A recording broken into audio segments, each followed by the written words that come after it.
You have sat in a meeting where a senior person states something obviously incorrect. Everyone nods along, smiles, and jots it down as if it were the most brilliant insight of the week. And there you are, silently wondering, am I the only one who notices this? You stay quiet not because you agree, but because experience has taught you that speaking up carries a price. So you hold it in.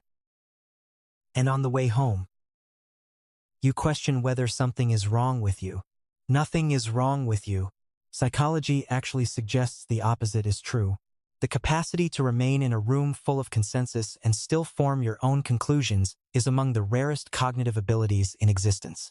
Today, I want to walk you through 5 specific things that genuinely intelligent people almost never accept at face value.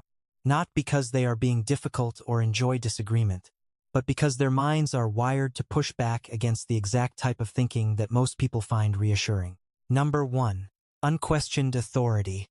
Your whole life, you have been instructed to trust whoever holds the highest position. Trust the title, the rank, the uniform, the credentials, the role. And that message gets repeated constantly for a reason. It works on the majority of people. People with high intelligence operate differently in this regard. They do not dismiss authority because they thrive on disorder. They dismiss blind authority because they grasp a fundamental truth. Most people never scrutinize. A title does not generate truth, and a position of power does not validate an idea. Research in psychology consistently connects high intelligence with what is called independent thinking, the ability to assess an idea on its logic and evidence, rather than the prestige of whoever presents it. The real problem is not authority itself. The real problem is the unwritten rule that challenging authority makes you rude, troublesome, or conceited. That rule has silenced genuinely valuable ideas for centuries. Highly intelligent people refuse to let it silence theirs as well. Number 2. Oversimplified solutions to complicated issues. You know that sensation when someone condenses a problem you have been wrestling with for weeks into a single sentence. And everyone around you nods as though it has been resolved. And something inside you goes still and cold. That is not impatience. That is your brain recognizing that the sentence just glossed over everything that truly matters. Reality is seldom simple, and highly intelligent people resist almost on a physical level any explanation that compresses a layered issue into something that fits on a bumper sticker. Research demonstrates that deeper thinkers instinctively seek nuance, multiple causes. Layered reasoning. The second and third order effects that the neat answer completely overlooks. When something sounds too polished, too tidy, too easy to parrot, they assume something has been left out, because it almost always has. This makes them slower to agree, harder to sway with a single piece of evidence, and frustrating to those who just want a fast answer and a clear path forward. But it also makes them the one in the room who spots what everyone else walks right past. Here is the honest core of this discussion. There is a phrase that works like a door slamming shut in front of you. 3 words, that is just how it is. For most people, that phrase ends the conversation. It signals, stop here, go no further. This is permanent. This is simply the way things work. For highly intelligent people, that phrase functions almost like an invitation to ask what might happen if it were not that way. Psychology ties this to 2 specific traits: curiosity and cognitive flexibility, the conviction that systems can evolve, that tradition is not the same as correctness, and that permanence is usually just familiarity wearing a disguise. The price of this mindset is exhausting, because the world is packed with people deeply invested in keeping things exactly as they are, and the person who keeps asking what if tends to unsettle those people. But every system that ever improved began with someone who refused to accept that change was impossible. Number 3, their own initial reaction. This is the one most people do not anticipate. We tend to assume intelligent people are confident in their conclusions, that they reach an answer and hold firm.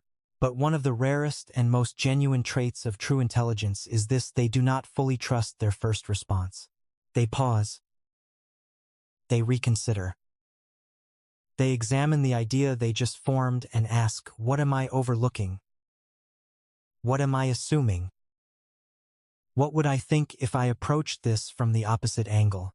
Psychologists refer to this as metacognition, thinking about your own thinking. It is the capacity to observe your own mind from a slight distance, to notice when your reasoning is being shaped by emotion, bias, or something you were told long ago that you never questioned. For most people, their inner voice feels like truth. For highly intelligent people, the inner voice is merely the starting point. Here is the reflective moment: if you have ever caught yourself mid-thought and wondered whether your belief is genuinely yours or something you absorbed without realizing it. You already understand this experience. That pause is not weakness, it is your mind performing something most minds never attempt. Number 4.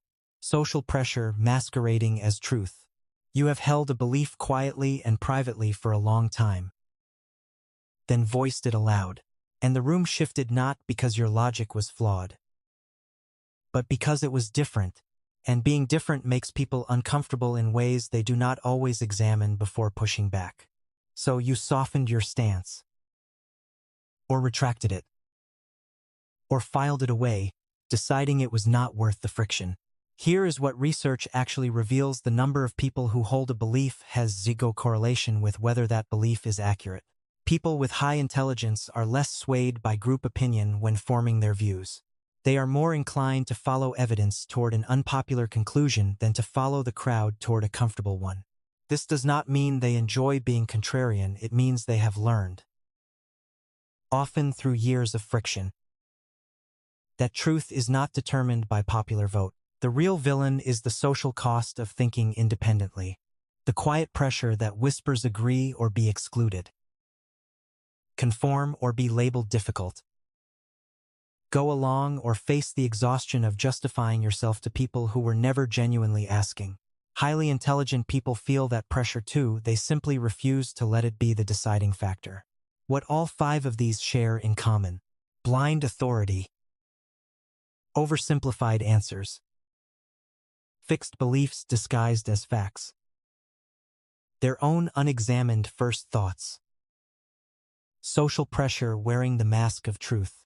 None of these are things intelligent people reject because they enjoy the conflict.